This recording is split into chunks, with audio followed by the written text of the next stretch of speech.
매헌공이 태어나 유년 시절을 보낸 양산 천성산 자락 주남에서의 생활에 대해 알아보았습니다. 매헌공 10세손 경제학 박사 리관수님의 발간사 매헌공 겸익 할아버지는 임진 정유재란 속에서도 병든 어머니를 원적산에 모시고 직접 간병하며 의병으로 싸운 효자이자 충신이다. 관해공 임회에게서 학문을 배우고 서체까지 전수받아 인품과 학식을 갖추었으며 전쟁 이후 광해군 닌조 시기의 격변, 인조반정, 이괄의 난, 정묘 병자호란을 겪고도 올곧은 절의를 지켰다. 1645년 긴조 23, 12월 25일 71세로 별세했고 묘는 울산 웅촌면 고열리 향로봉 산록에 자리해 대운산과 배읍봉을 바라본다. 후손들은 2004년 묘역에 매헌정사를 세워 그의 효심과 충의, 그리고 나라 사랑의 뜻을 기리고 있다. 매헌공 할아버지, 할머니와 스승 관해공 임회에 대해서는 동일, 동명 형제가 기술하고 문중의 문적과 자료는 오걸 교수가 정리했다. 매헌공 할아버지의 일생을 살펴서 그 내용을 알고 그 자취를 지키고자 이 책을 발간합니다. 문중원 모두에게 인사드립니다. 매헌공 겸익 중시조 자료집으로 매헌공 문중회장 양재 리수춘님의 서문이다. 매헌공은 5세에 부친을 여의고 형 겸수를 따라 자라며 18세에 임진왜란이 발발하자 의병으로 참전하였다. 병중인 어머니를 미타암으로 피신시켜 간병하고 효성을 다한 후 다시 형과 함께 의병에 나섰고 그 공로로 군자 감참봉과 봉사에 임명되었다. 이후 견복형과 함께 임관의 문화에서 학문을 익히며 성리학의 사서 오경을 독파하고 많은 서책을 전수받아 주남의 매헌정사를 세워 후진을 교육하였다. 세 부인을 통해 총 11명의 자녀를 두어 문중의 번창을 이끌었다. 자료집은 매헌공 생가와 세거지 및 시대적 배경, 후손들의 행적정리, 관련 제실의 기록으로 후손들이 중시조의 숭조정신과 선조들의 삶을 깊이 이해하고 계승하도록 의도하였다. 매헌공 겸익은 1575년 1월 29일 상서원 직장 우춘과 어머니 울산 흑려박씨의 5째 아들로 태어나 살았다. 여기에서 주인으로 그 뜻을 이룬 주인공이다. 회야강의 상류 주남, 덕계, 대여, 석천, 초천, 명곡까지 그 후손들이 차지했다. 그 누구도 이루지 못한 결과이다. 이제 여기가 명산 대천으로 이루어진 복지이다. 참으로 뜻깊은 사실이다. 매헌공 겸익 할아버지는 임진왜란과 정유재란의 시대를 온몸으로 살았다. 태어난 곳은 천성산 주봉이 힘차게 뻗어내린 주남이다. 매헌공은 1575년 1월 29일 상서원 직장 우춘과 어머니 흑려박씨의 5째 아들로 천성산 주남에서 태어나 회야강의 상류 주남, 덕계, 대여, 석천, 초천, 명곡까지 그 후손들이 차지했으며 천성산과 회야가이야말로 명산 대천으로 이루어진 복지로 참으로 뜻깊은 사실임을 시로 표현하였다. 천성산은 높이 솟아 구름 속에 서 있고 회야강의 물줄기는 길게 흘러 바다에 닿네. 5 아들 영제라 조상의 업을 이으며 명문 세대 번성하여 남쪽 땅 빛나리. 신선의 땅 복지라 100대에 전해지고 푸른 물방울 돌샘에 영혼의 뿌리 기르네. 아침 해가 떠올라 소나무 인물들이고 저녁 놀빛이여 하계 둥지 빛내네.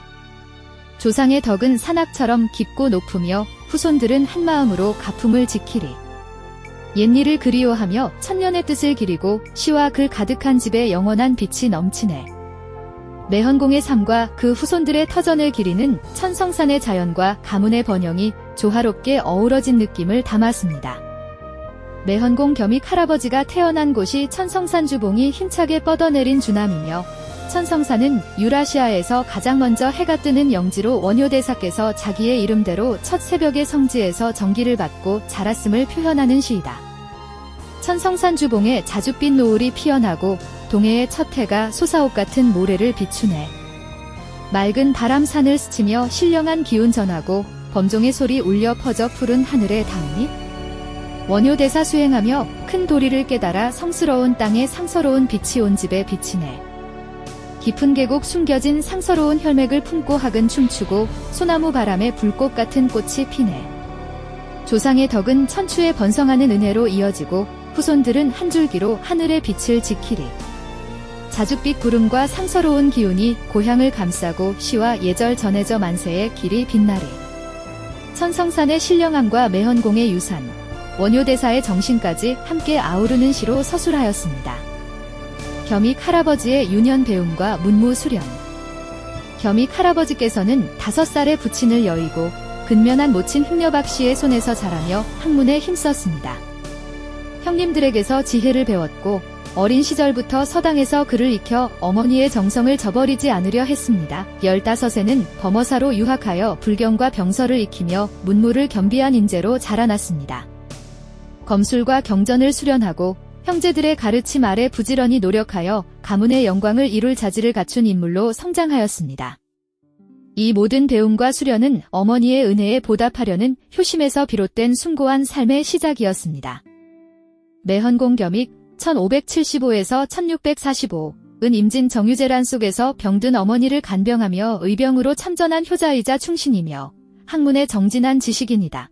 천성산 자락 주남에서 태어나 회야강 유역을 중심으로 문중의 터전을 마련하였고 세 부인에게서 11명의 자녀를 두어 문중 번영의 기틀을 세웠다.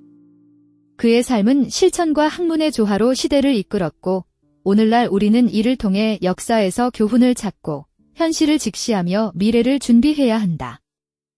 회야강, 역사, 그리고 오늘의 교훈. 회야강은 천성산에서 발원하여 남에서 북으로 흐르는 보기 드문 지형이며 웅촌부터는 서에서 동으로 흐르며 만절필동의 길지를 이루어 집성촌의 터전이 되었다. 역사는 일본과의 관계 속에 있었다. 조선은 일본의 침략을 제대로 대비하지 못했으며 김성일은 도요토미를 만났음에도 전쟁이 없을 것이라 허위 보고하여 큰 피해를 초래했다. 수많은 조선인이 포로 노예로 일본과 유럽에 팔려나갔으며 이는 조선 관료들의 현실감각 부족과 형식주의 때문이었다. 시대의 교훈으로 지피지기면 백전불태라는 말을 새기고 형식보다 실용과 실천, 당쟁보다 국가적 안목, 유능한 전문가의 의견을 존중하는 국가 운영이 절실하다. 결론적으로 회야강이 말해주는 터전의 지혜처럼 오늘 우리는 역사에서 교훈을 얻고 실용의 리더십과 국력 강화에 집중해야 한다. 매헌공의 출생지와 천성산의 의미. 매헌공 겸익은 경남 양산시 주남마을 천성산 자락 아래 회야강 유역의 명지에서 탄생하였다. 주남은 해가 가장 먼저 떠오르는 일출의 성지로 조상들이 천성산의 정기를 받고 살아온 덕분에 장수마을로도 알려져 있다. 한국천문연구원에 따르면 천성산은 유라시아 대륙에서 가장 일출이 빠른 산 중 하나로 그 상징성과 자연적 위상이 매우 높다. 천성산과 회야강 정기를 품은 주남은 매헌공 탄생지로서 역사적 자연적 자긍심의 원천이며 후손들이 이를 깊이 되새기고 자랑스러워할 유산이다. 매헌공 겸익의 생애. 1575년 1월 29일 천성산 정기를 품은 주남마을에서 태어나오세에 부친상을 당하고 18세에 임진왜란이 일어나자 병든 어머니를 업고 원적산으로 피신, 정성껏 간병하여 훗날 그곳은 이효자국이라 불렸고 임진왜란 중 벌목 도중 외병과 조우하여 칼을 빼앗고 처치하는 등 의병 활약을 하였다. 이 공으로 군자 감참봉에서 훈련원 봉사가 되었고 사후에는 한성부의원에 증직되셨다. 현겸수의 주선으로 겸복과 함께 관해공 문화에서 사서 오경수학, 인품과 학문에서 크게 성장하였고 임관의 공예 부인이 소장하던 장서를 모두 하사하였다. 매헌공은 효행, 충의, 학문의 조화를 갖춘 인물로 가문과 나라에 큰 뜻을 남긴 조선의 자랑스러운 우리의 중시조이다. 어머니를 원적산에 모시면서 의병으로 활약한 겸익 할아버지. 이제 후손들은 겸익 할아버지가 임진 정유재란을 어떻게 극복했는지 알아야 하고 앞으로 과제는 무엇인지 깊이 새겨야 할 것이다. 관군은 거의 도망가고 무아지경으로 쳐들어온 처지에 병중의 어머니를 원적산에 피신시켜 간병하고 의병으로 나섰으니 어찌 그것이 쉬운 일인가. 그 기록이 그대로 살아있다.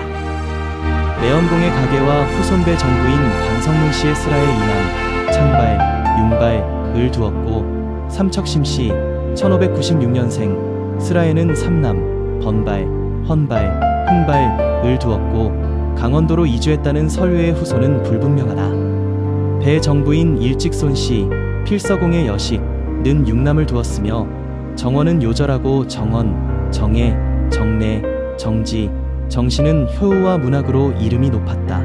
묘소는 울산 웅촌 연답 향로봉 살로 문필봉을 마주하고 있다. 매연공은 여러 부인과 자손을 통해 학성과 효행을 전승하며 울산 문중의 초석이 된 중심 인물이다. 매연공의 가계와 후손 매연공의 윤현기 학문 수학 배경. 매연공은 윤현기의 어머니를 여의고도 큰형의 보호와 교육적 지지 덕에 서당에 다닐 수 있었고, 이는 조선의 극심한 시대적 혼란 속에서도 다복하고 의지 깊은 집안 분위기와 교육의 중요성을 인식한 가문이었음을 보여줍니다. 어려운 시대였지만 그 안에서도 가족의 헌신과 정신적 유산이 학문의 씨앗이 된 것이지요. 매연공 가문은 중인 또는 향리층 이상의 안정된 가문으로 선대인 우추는 상서원 직장이라는 관직에 있던 인물입니다. 이는 곧 관직에 나아갈 수 있는 교양과 자산이 갖추어진 집안임을 뜻합니다. 조선 사회에서 학문은 가문을 일으키는 가장 중요한 수단이자 무기였고, 겸익 할아버지는 일찍부터 이를 체득하며 문무를 겸비한 인물로 성장할 수 있었습니다. 회야강의 두 형제 이야기. 매연공 겸익은 다섯째 아들로 출생하여 출산은 외가에서 성장 초기에는 외조부모의 사랑을 받으며 자랐다. 5세 때 부친 우춘의 위독 소식을 듣고 주남 본가로 돌아와 아버지의 장례 3년상을 치렀고, 겸수 큰형의 보살핌 아래 서당에 입학. 8세부터 본격적으로 학문을 익히기 시작했다. 이후 17세에는 범어사에 입산하여 불경과 문무를 연마하였고, 이는 그가 이후 효자이자 학자, 외병으로 성장하는 밑거름이 되었다.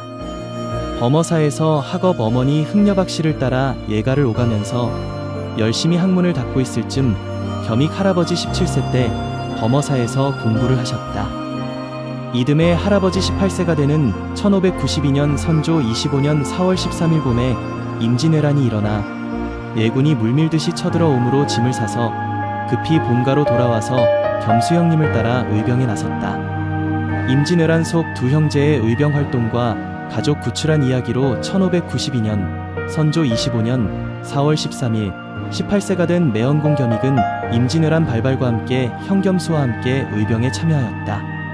울산 지역 의병들과 함께 병영성, 언양성, 경주성 등지에서 왜군과 전투를 벌이며 활약하였고, 1597년 가을 예장 가토 기요마사가 부하 모리오 시나리를 시켜 겸수의 가족을 인질로 잡으려 하자 겸익은 회야강과 원적산 지형에 익숙한 것을 활용해 매복 공격, 예병 4명을 사살하고 형수와 조카들을 구출하였고, 형겸수 또한 미타함으로 피신하였다. 겸익 할아버지는 의병으로서의 용맹뿐 아니라 가족을 구하는 기지와 신속한 판단력을 겸비한 인물로 형제의 의병 정신과 가문을 지킨 충절의 상징이다. 충의로 빛난 두 형제. 그 후 겸수는 임진왜란을 마무리하는 과정에 사명대사와 함께 혁혁한 공을 세우고 1604년 선조 37년 선무원종 공신 의사 53위의 두 형제가 나란히 오른다. 나라의 충신이여 고장의 자랑이여 가문의 영광이다. 원적산의 핀매화꽃. 임진왜란 당시 원적산의 안개가 내려앉던 어느 날 예구의 침공 속에 의병 겸익은 단검으로 적을 물리치며 목숨을 걸고 싸웠고, 회야강을 건너 원적산 안개 속으로 사라지며 후일을 기약했다. 세월이 흘러 전란의 소용돌이는 사라지고 원적산 중턱엔 매화가 피고 회야강은 유유히 흐르며 강변엔 수만송이 매화꽃이 활짝 피었다. 겸익의 충절과 고난의 기억은 매화꽃으로 피어나 강물처럼 이어짐을 상징한다. 매연공 할아버지의 일화. 임진왜란 18년 전인 1575년 출생으로 맏형 겸수 정주 판관공이 의병으로 나간 뒤에 어머니를 모시고 미타함에 피난 갔다. 그때 기장 임랑예성의 주둔한 외장 모리오 시나리가 풍신수길의 명을 받아 겸수의 가족을 포로로 잡기 위해 주남에 나타났는데, 예병 전투에서 돌아오던 중 그들을 본 매연공이 낫을 들고 몰래 그들에게 접근 기습하여 5명의 외병을 겸살하였다는 일화가 있는 것으로 보아 매연공 할배의 용감 무상한 기계를 엿볼 수 있다.